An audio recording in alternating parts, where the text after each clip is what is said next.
and names. Imagine coming out on a night like this in the middle of December to talk about blended learning. Who'd have thought it? The commitment of our teachers. It's certainly where I'm sitting, it's chucking it down the rain at the moment. So we wouldn't have had the turnout that we've got here had we been live, I fear. But I'll introduce myself. I'm Susan Quinn. I'm the Education Convener for the EIS, and going to be the chair for this afternoon, evening session. We are looking at just a couple of housekeeping things before we get started.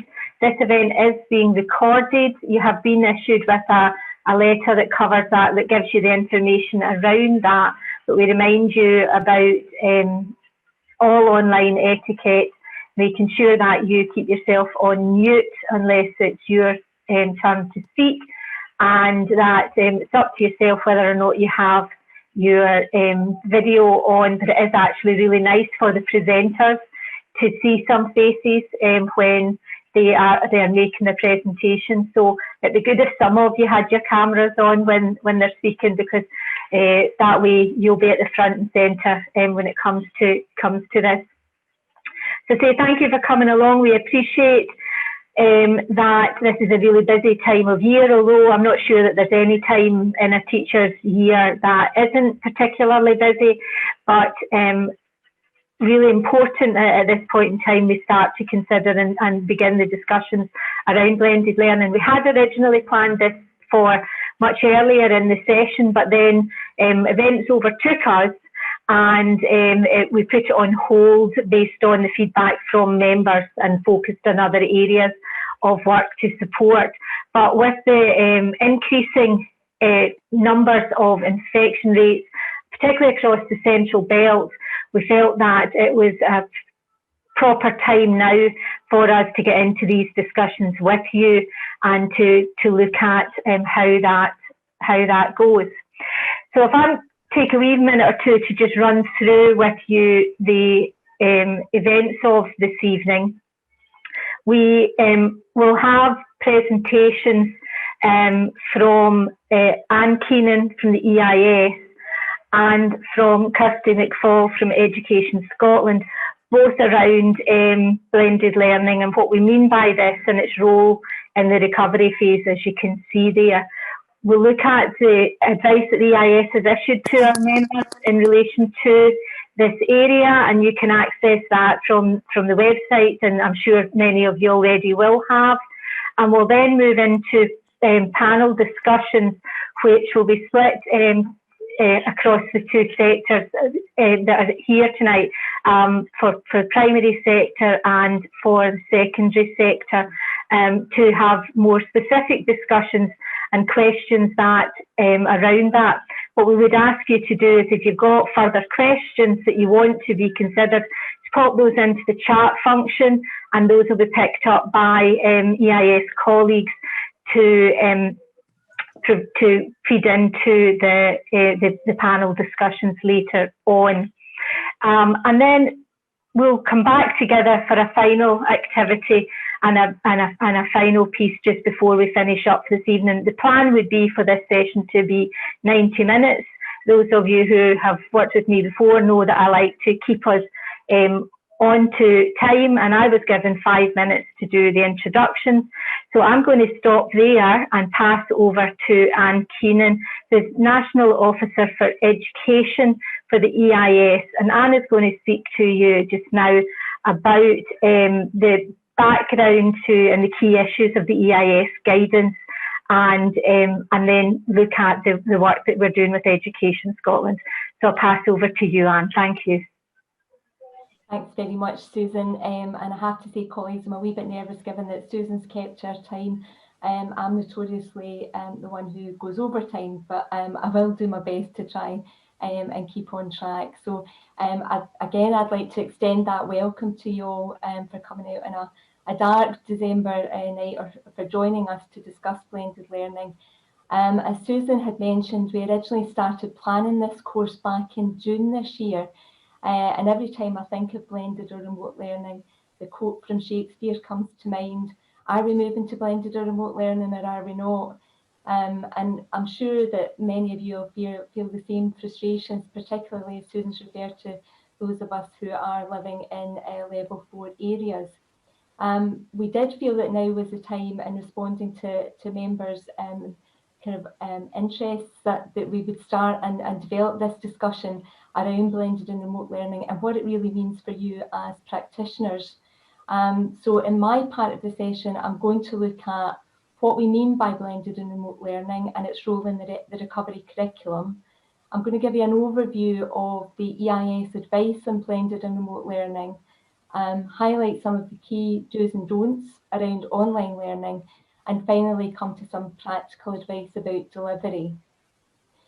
I do think it is worth acknowledging at the outset that the events of the last 9 months have brought their fair share of challenges and trials.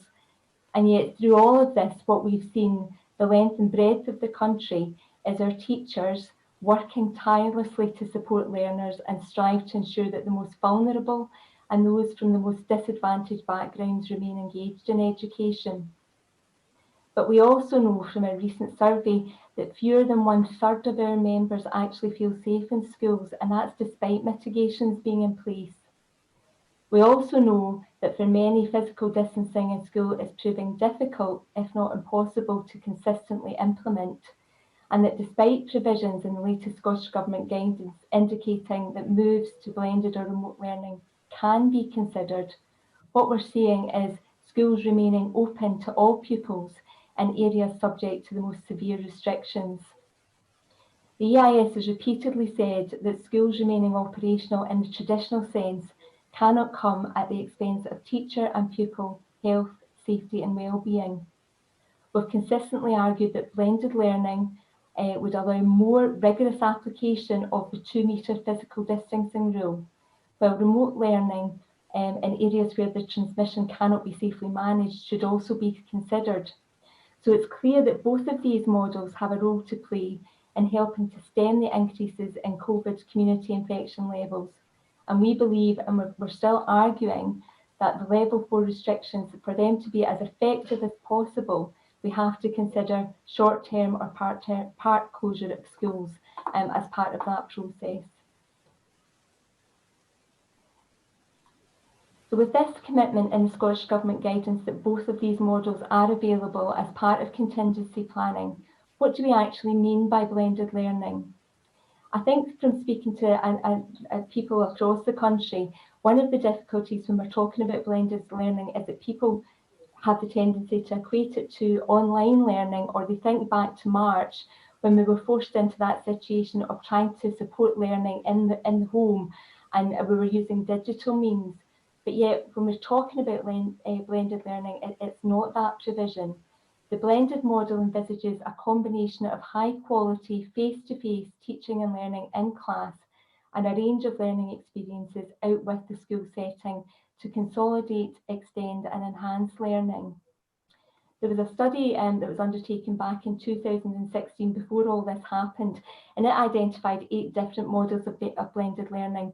Now I've selected 5 of these that you can see on this current slide, really because they're probably most relevant to us in a school context. And I'm not going to go into a great deal of detail about them, but I just wanted to talk briefly about the different types of terminology that you as practitioners might hear, so that you understand and have a deeper understanding of what is meant by that terminology in that context. So the first one refers to the blended face-to-face class. And in that model, there's a greater length of time spent in class, with the teacher focusing on higher order learning activities, engaging in more meaningful dialogue and discussion. And that learning is then supplemented by activities, perhaps such as reading, projects, other types of assessment, which might be conducted out with the classroom setting. Now, many of us will be familiar with this model and will have used it in our practice from early years right the way through to the end of secondary education. Traditionally, some homework tasks might have been set up with that approach in mind. And the only thing I would say is to be mindful that if you are adopting this approach, we need to remember that not all children will have access to resources or parental support to help them engage in that learning at home. The EIS Face Up to Child Poverty advice reminds us to be sensitive to the needs of learners from disadvantaged backgrounds when we're setting projects and tasks of this nature and engaging in that type of learning. The second model is the blended online class. Now, this is the reverse of the blended face-to-face class, with the majority of the learning taking place online and only with some in-person activities. And many of us will be familiar with this type of activity because it's taken place in further and higher education, and we'll have seen that on the news. Most of the teaching is delivered online, but the students are being required to attend maybe labs or tutorials for certain subjects. Now, you could imagine that that might come into play in schools in situations where the time that pupils are in class has to be more restricted if infection rates rise and we're having to look at smaller classes. So that there is less time spent in class and a greater time spent on the online offering with that provision. The next model is the flipped classroom, and this form of learning is where you might encourage the learners to complete some reading on a new topic before they actually engage in the face-to-face input. So the learner brings their understanding of what they've read, what they've studied previously, into the classroom setting for further discussion or for group work. Then there's the rotation model, and that involves students rotating between various different types of learning.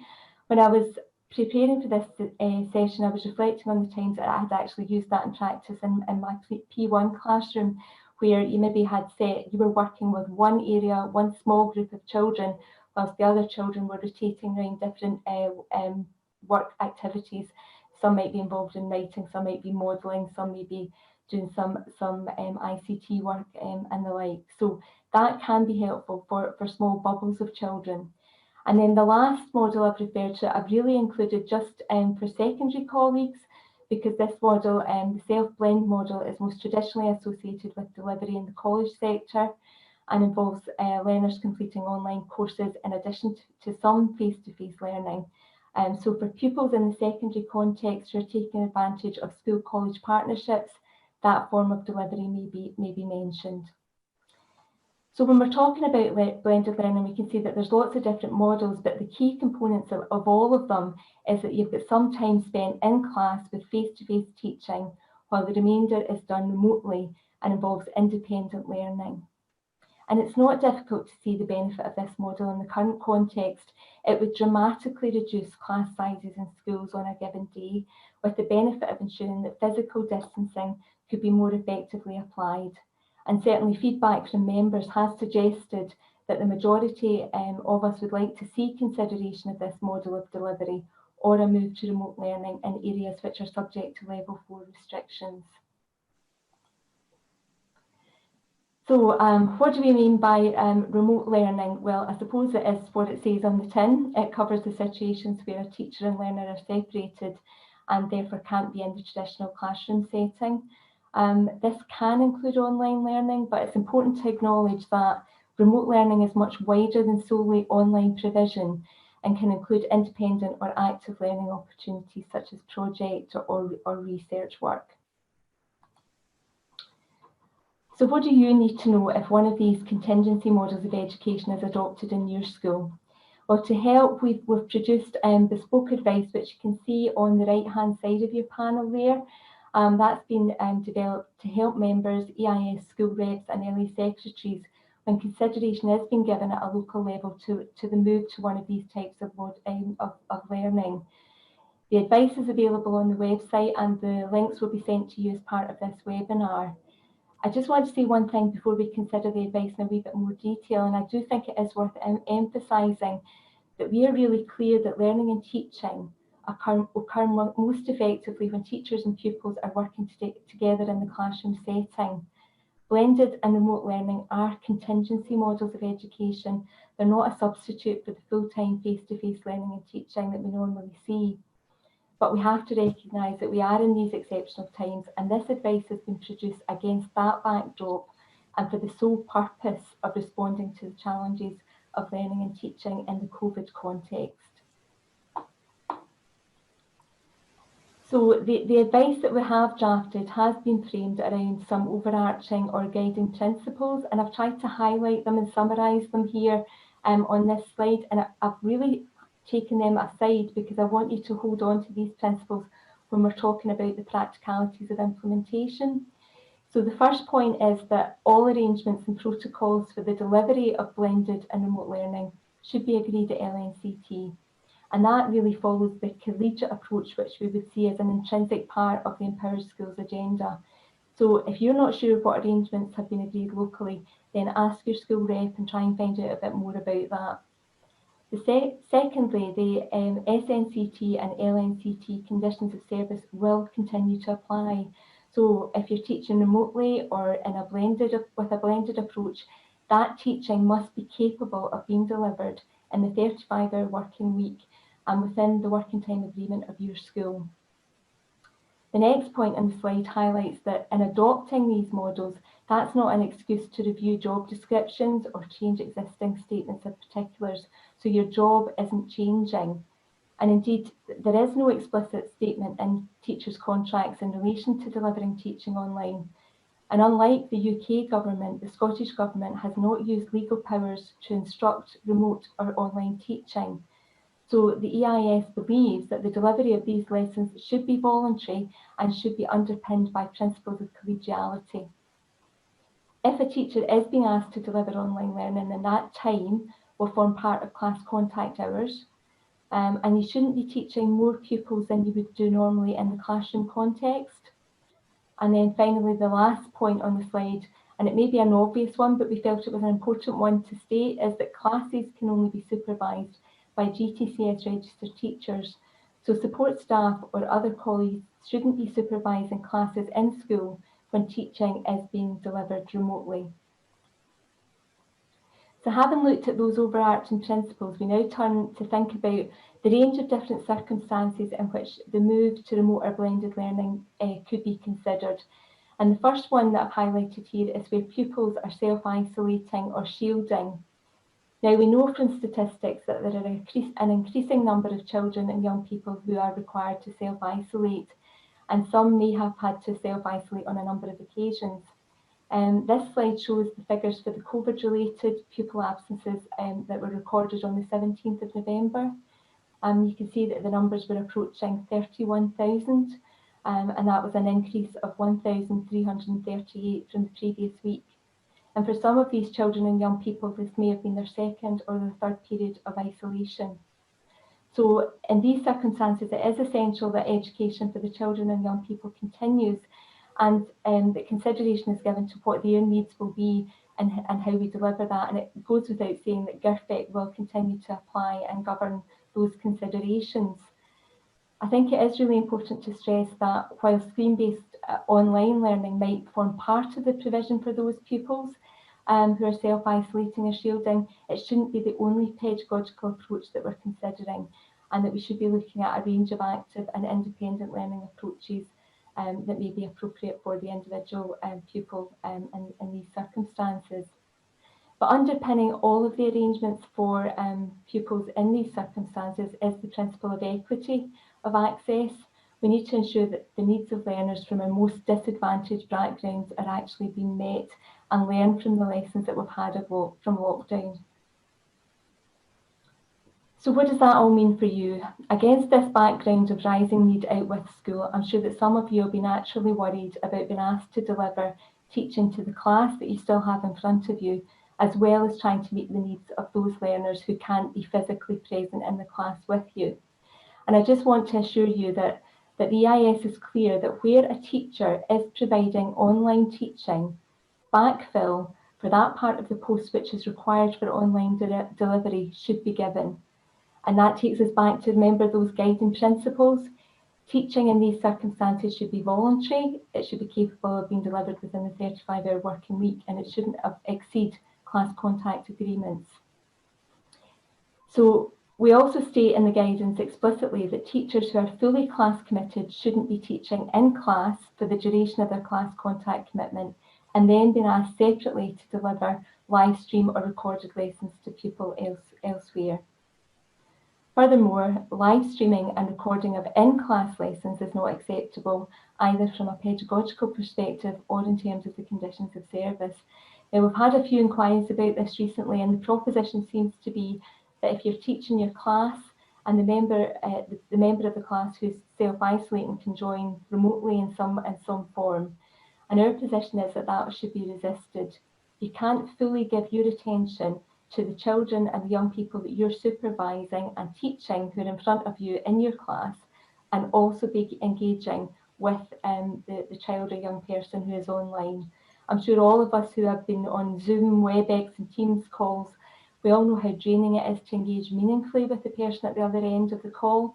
Can you imagine how you would be able to deliver high quality teaching and learning experiences for the children and young people and split your attention between these two modes of delivery?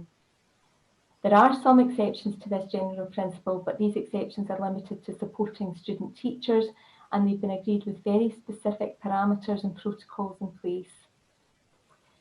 So where online teaching and learning is being offered to self-isolating and shielding pupils, then consideration should really be given at a local level to the allocation of additional teachers, and we have been told by the Scottish Government that additional funding has been made available, or where it's appropriate and agreed locally, the use of the ASCOIL National Study Support Offer, and I'm sure colleagues from Education Scotland will be able to talk to us a bit more about that offering shortly.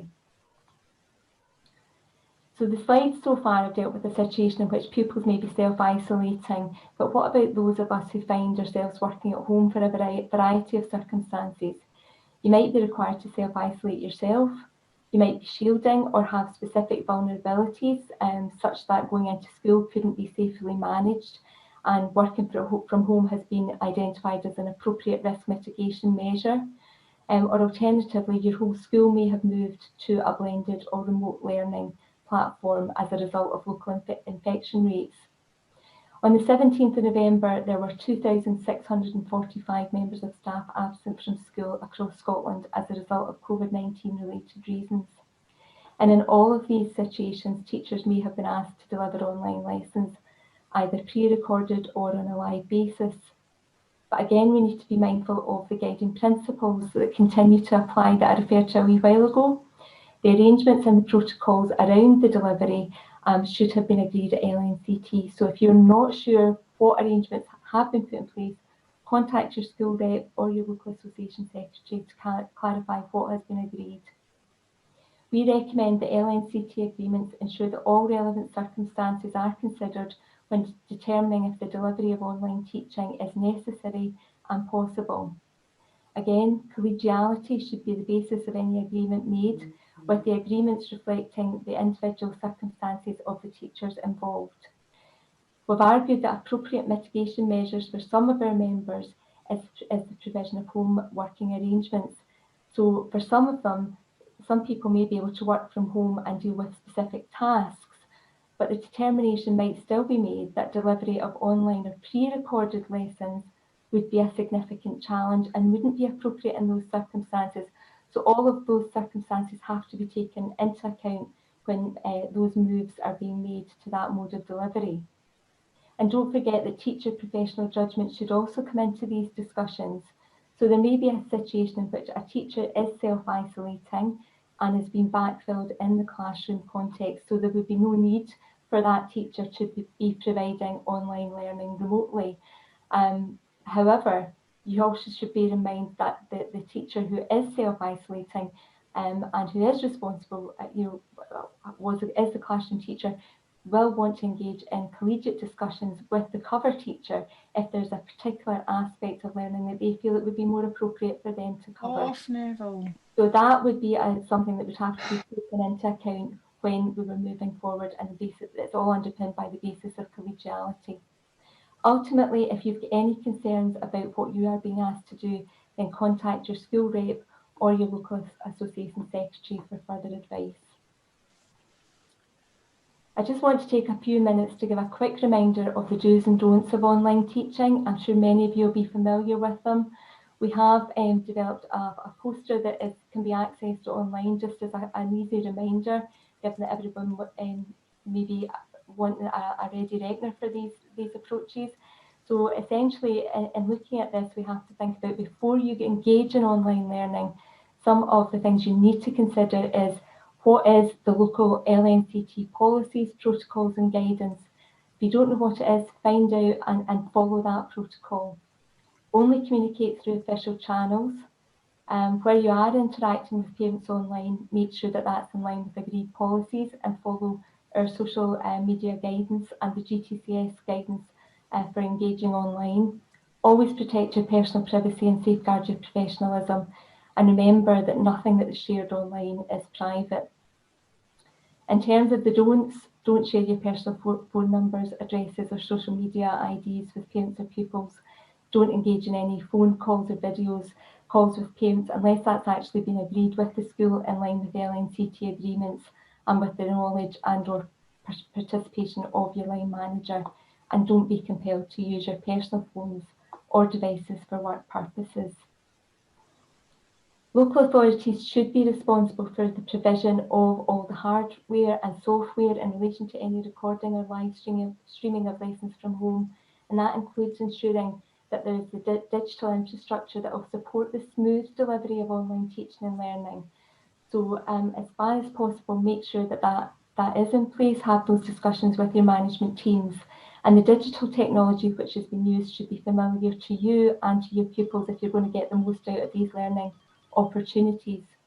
Teachers should be... Hi Katie, how are you? Teachers should be supported... Oh, not too bad, not too bad, dodging along. I think if somebody could put up their... No, you're all right. Make sure you're on, make sure you're muted, please. Thank you. Teachers should be supported through training to ensure that they are confident in the delivery of this contingency model of education, and we should have professional learning opportunities available so that you're comfortable with this pedagogical approach.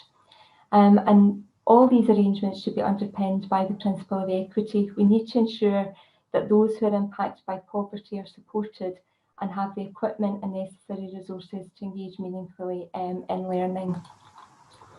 It's probably just worth restating here that the moves to blended and remote learning are to ensure that learning can continue in the current circumstances. We need to remember that these aren't normal times, and nor should they be, so that the use of digital platforms, if it's suggested for the purposes of quality assurance, should be resisted, because that's not the purpose of the move to these contingency models of education. And finally, workload. We are absolutely clear that priorities at this time should be streamlined, and to ensure that there is no additional strain on weekly working time within the parameters of the 35-hour working week.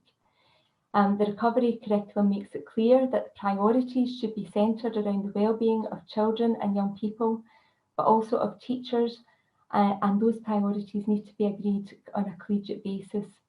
So if a teacher has a concern about workload, then that should be raised with the management in the school setting in the first instance, and if necessary, the EIS school rep or the LA secretary can assist with that. Workload audits may be required to assist to actually getting to a solution in that particular circumstance.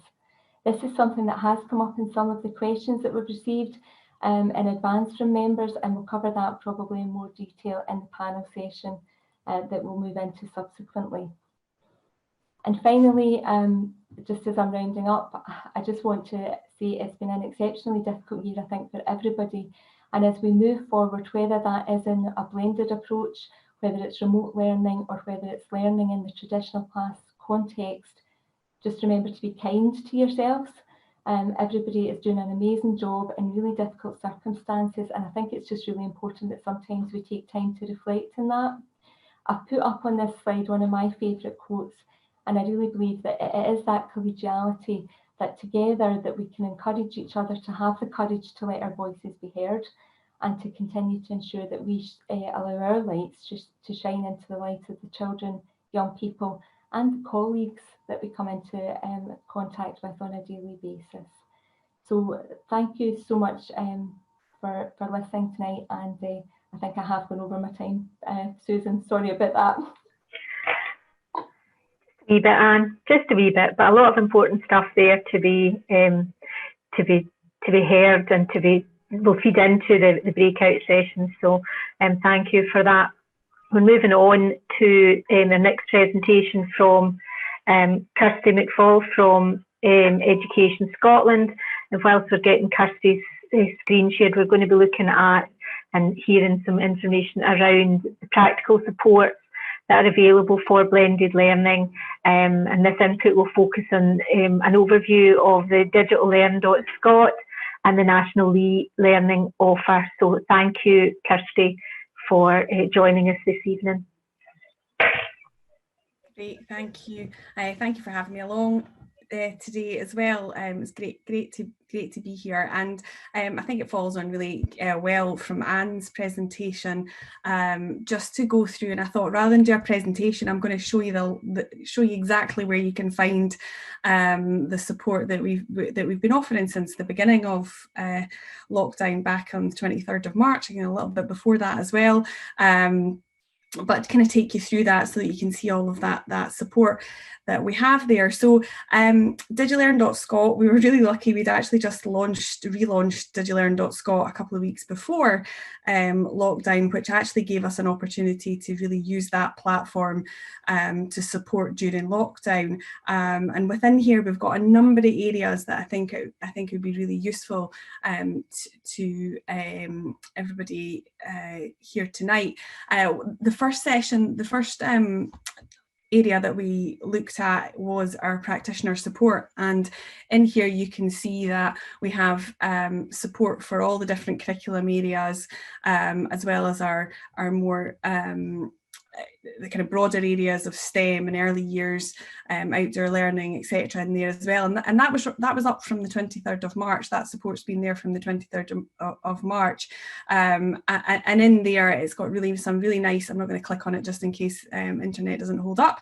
In there, really quick access to free resources that are already out there that many of you may already know about, but what we did was we pulled it together into one place in there for you so that you could see that really clearly in there, and could access that really clearly. We then obviously went on to do webinars, and this has been one of our most popular areas within the blog that we have here.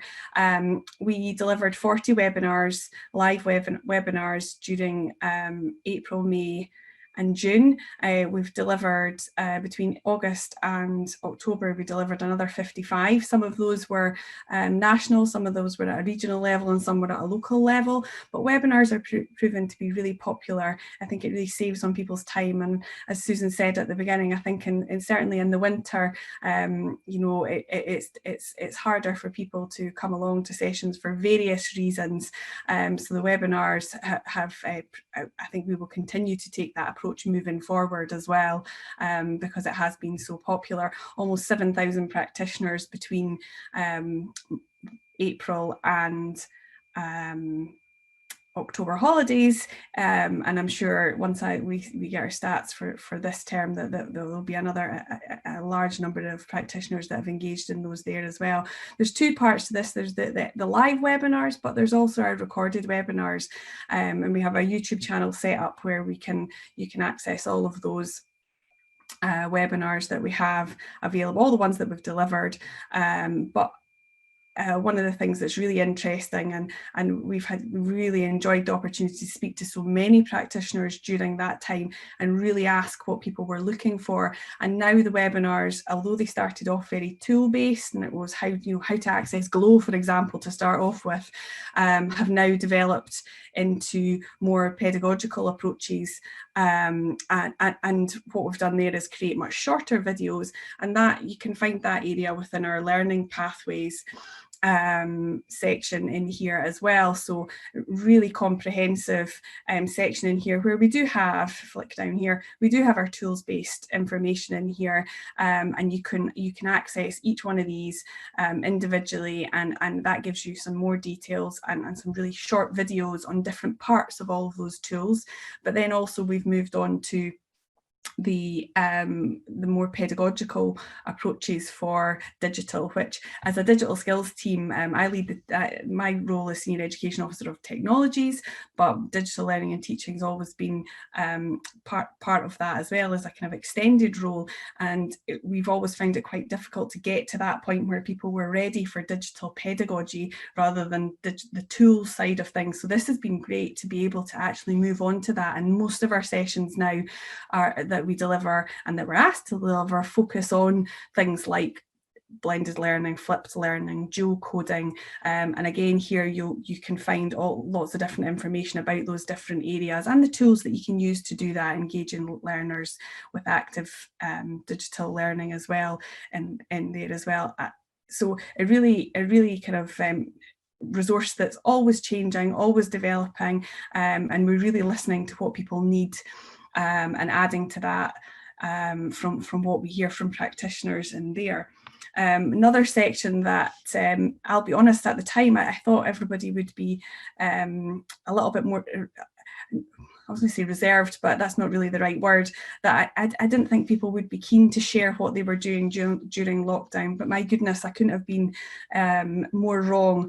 We have around about 100 examples of what we asked people to do was guest blogs. So rather than a formal case study, stories shared from people, from schools, from teachers about what their experience has been during lockdown, and that continues. We're still regularly getting inputs from schools who are now continuing on that journey and sharing what they're doing on that journey, and I think that's something that's really else that I would want to bring up here as well, that what we're definitely seeing in the stats that we have, particularly for GLOW, because that's the ones that I can access, what we've seen is there has been a significant change in practice. Obviously our unique users, the amount of people that were logging on to GLOW within a month increased significantly during April, May and June. But actually what we've seen as we've come back in August is that number has been maintained, not quite to the highest level, obviously, of lockdown. So for example, individual visits, which is not, it's how many times I visit in a month would count in there rather than just how many times, me logging on once.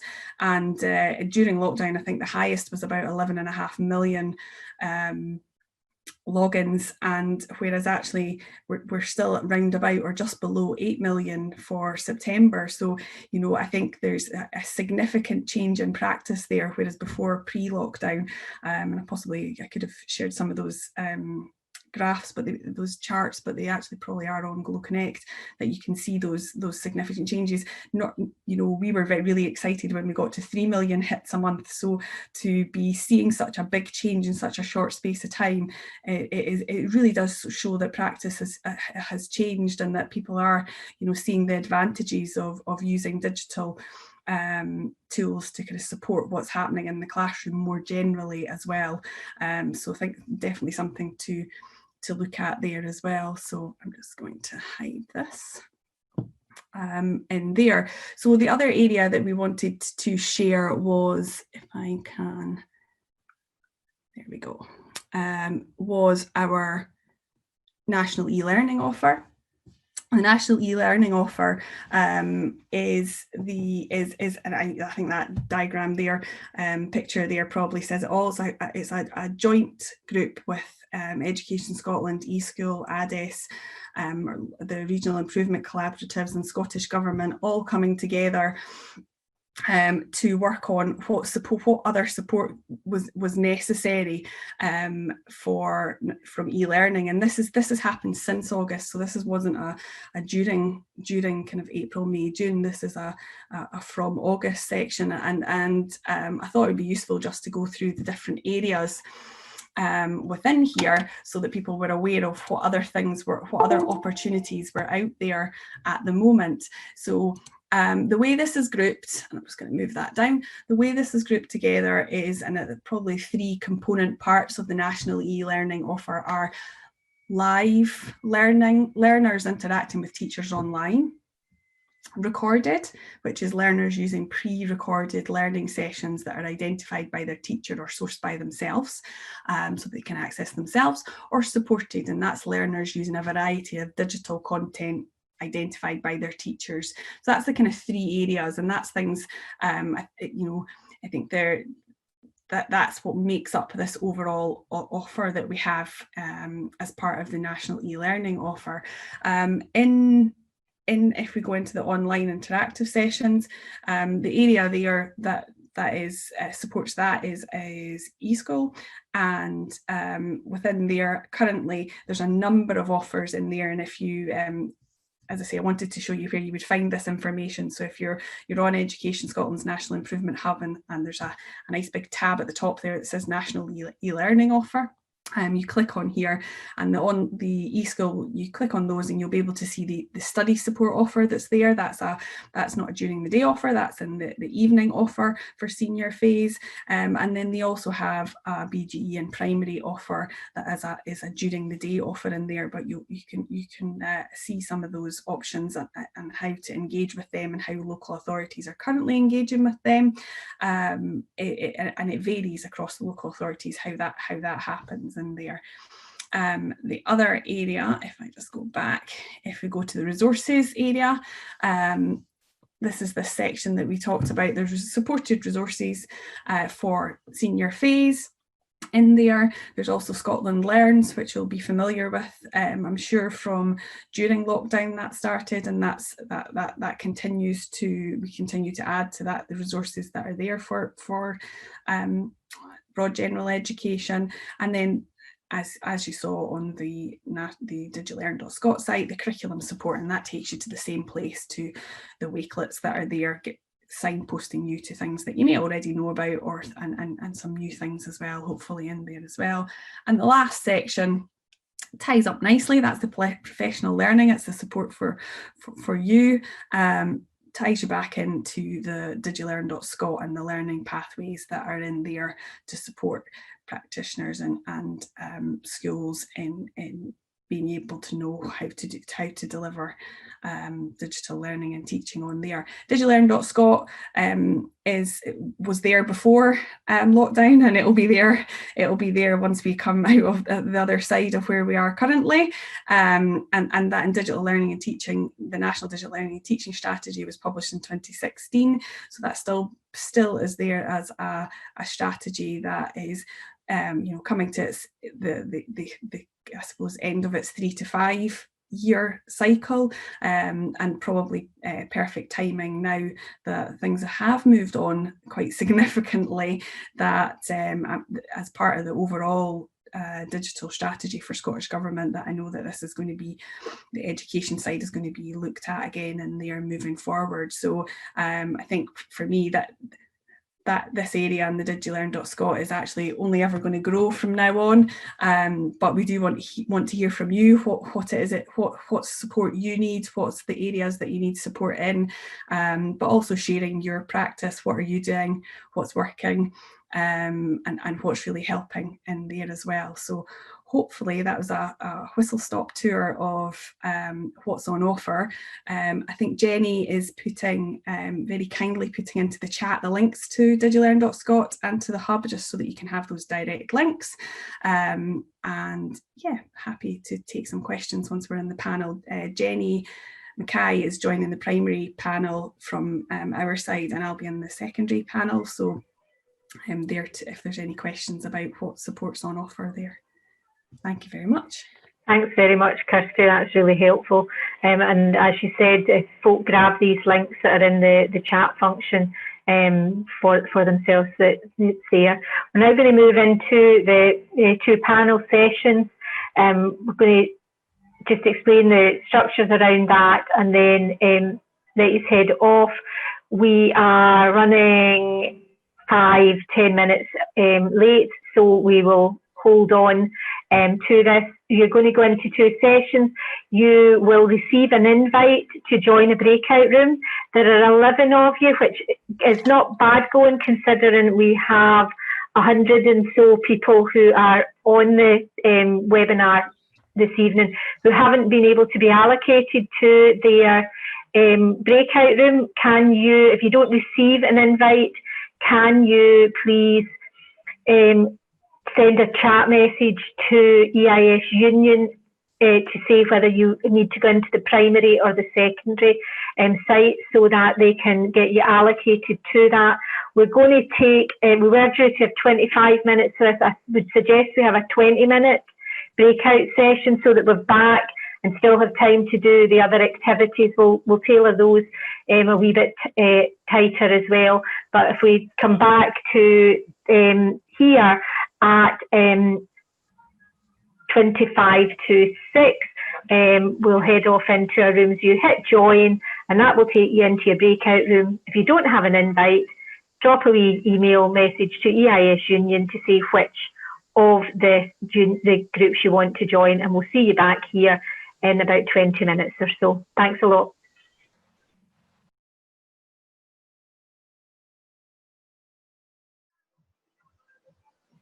Welcome back, colleagues. If you're just dropping back in now, we will move on with the sessions, and we're moving into a session from Amy Moran, who is one of our EIS organisers. Hi Amy, nice to see you. Amy's going to talk to us a wee bit about the link between blended learning and our current context regarding health and safety, workload, and the other organising aspects and campaigning work that we're doing. And then we'll pass straight over to you, Amy. Thanks very much, Susan. I'll just pop my screen up.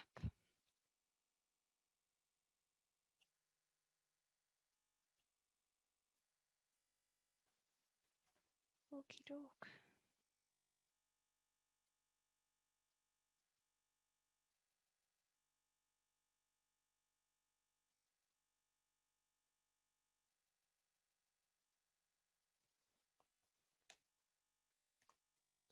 Okay, so hiya everyone.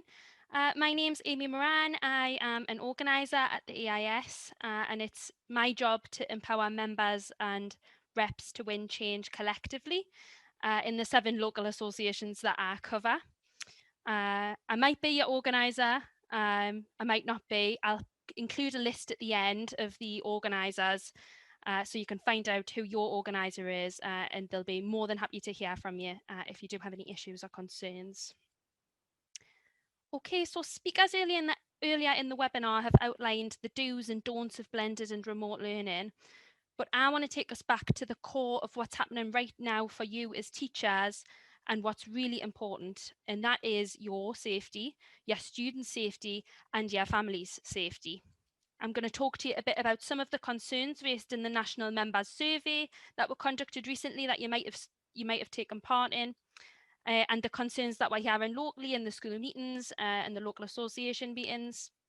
I'm going to talk a bit about what to do if you've got health and safety concerns, and also how to work with your colleagues to identify and resolve these issues, especially in those level 4 areas where those concerns could and possibly should trigger a move to blended or remote learning.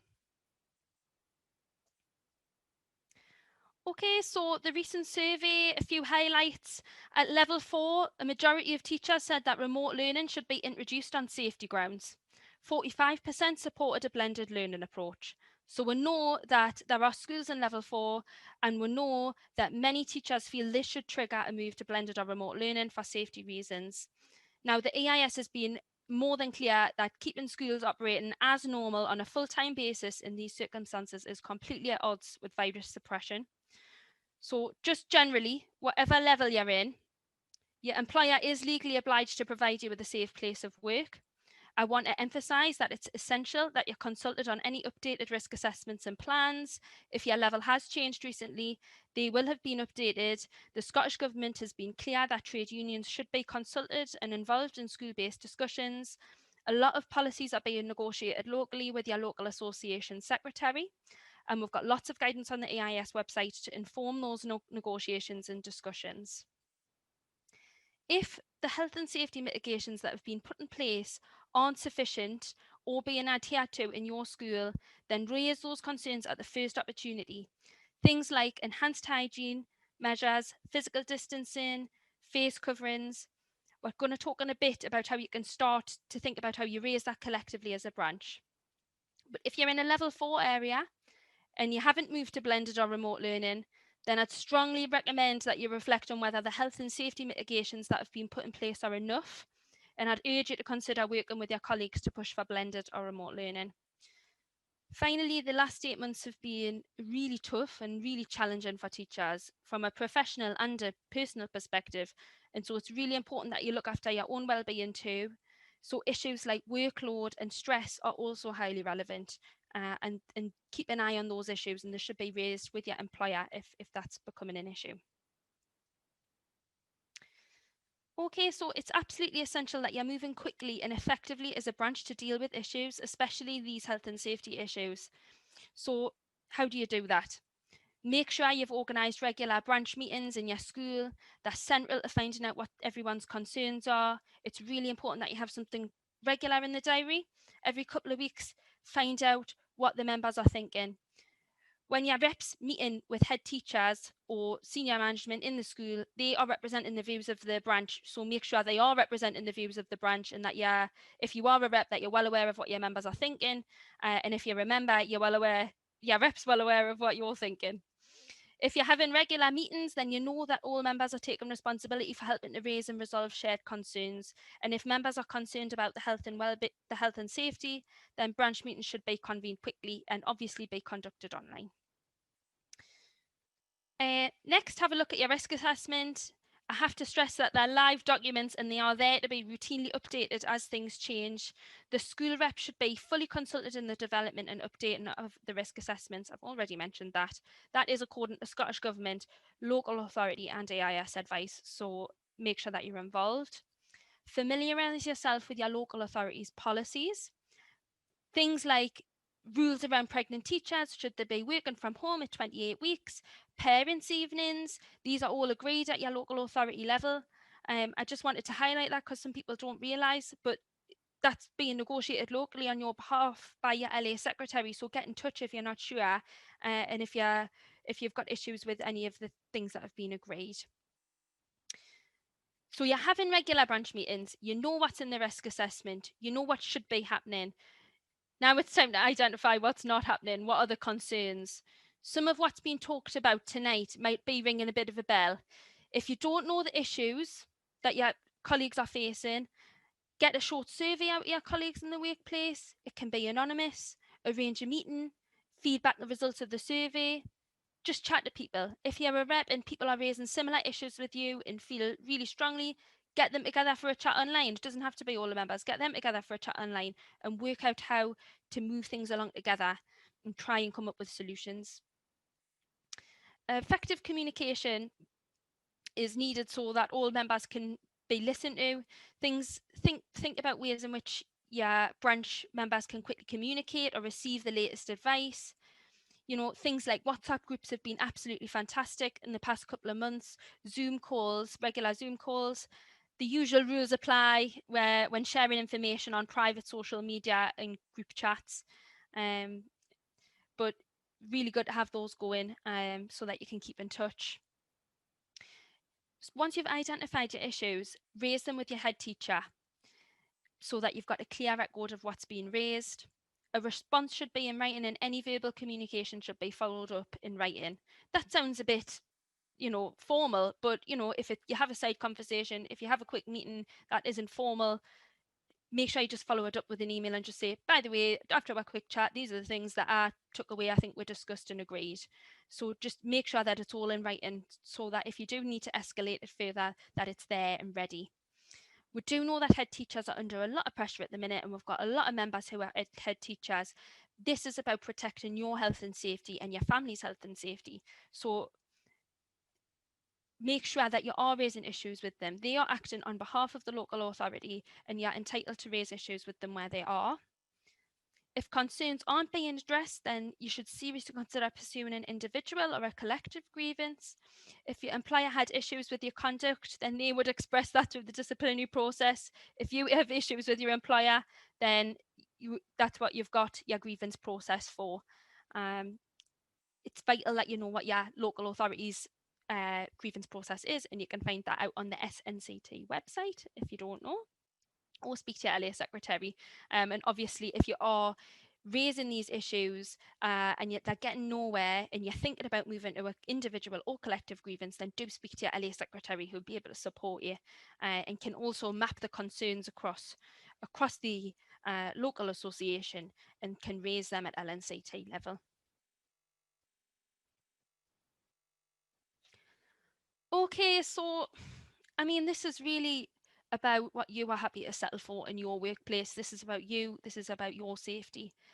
If you're unhappy or concerned about any aspect of your work, then it's so important that you raise concerns and that issues are resolved.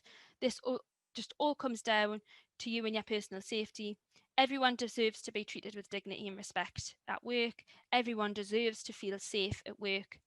Taking steps to look after your health and well-being while at work is crucial in protecting your health, your students' health, and your family's health. Always remember there are tried and tested steps in place that we've just talked about. You can take with your colleagues to make change, and at the end of the day, you've got the weight of the union behind you. These are our contact details. You've got your organisers and your LA secretary details there, and just contact us because we'll be more than happy to have a chat. Okay, thank you for listening. Thanks, Amy. That was really good and really concise. Yeah, absolutely. Don't sit alone wondering what to do when you don't feel safe. Speak to your colleagues in school, speak to your local secretaries. That's what they're there for, and you will be provided with all the support that you can. Before we wrap up for the evening, we've got one final little task, little activity for you. A wee bit of time just for ourselves. Away from worrying about blended learning and distance learning, we're going to get involved in a digital gratitude jar where you will be able to take away a wellbeing idea from this. So in the chat function, Pauline has posted a link to Padlet, and if you click on that link, it'll open in your internet browser, and you'll see that there are 11 ideas there. If you click on any of these images for that idea, you'll get it to open at a particular website. We're going to take a few minutes to let you just have a look at these 11 and to pick one. Then what we want you to do is to choose one that you're going to take away with you and look at. You can look at all 11 of them. We're not stopping you. It's your own time after this. You're very welcome to use them all. But what we would like you to do before we come back together in 5 minutes or so to do the wrapping up is to drop a wee message into the bottom of the wellbeing idea, telling us why an idea has appealed to you, and or just leave us a wee wellbeing or festive message. So we'll give you a few minutes to do that on your own, and I'll bring you back together in 5 minutes or so just to do some votes of thanks. Well, you are an interesting bunch. Thank you so much for taking part in that wee activity. These sit on the EIS website, so you can find them there and share them. We would suggest that if you're thinking about ways to wrap up any of your meetings, whether it's a full staff meeting or whether it's your branch meetings or whatever, that you maybe want to look at doing this same kind of little digital gratitude jar. If you've got any ideas of things that might sit quite well on this, then you can certainly let Pauline and the team know that we're always looking for additional things that will support our members, and we welcome the opportunity for us to explore some new things. But my goodness, some very talented people out there, which we knew already, but it's nice to see that your talents are far and wide. I'm going to take 2 minutes to thank a few people on your behalf this evening. Can we thank the team who have come along and worked with us today from Education Scotland, Scott, the two Kirsties, Jenny, and Joan, who was in at the beginning of the meeting. Thank you. I think, again, a real opportunity to see the work that is there online and available to us, and something for us to go back and again share with your colleagues in looking to support your young people. The team from the EIS are people from our lay members, our class teachers, Nicola and Jane and Jodie, who have been involved in the breakout sessions. to the Education and Equality team from Andrea and Anne, Pauline, Rob, Lee, and to Amy, our organiser, who had an input there. A huge thank you for all of the work that has been put into to today's event. As we know, it is being recorded, so it will be up on the website in the near future. If you found it useful, then let your friends know. If you didn't find it useful, don't bother telling them. Just let them find out from themselves whether it was useful or not. And wishing you all the very best for the festive break when it comes. Please make sure that if you have concerns or questions, that you raise them with your local reps, that you raise them with your local association secretary. And thank you to each and every one of you for coming along today. All the very best. Take care.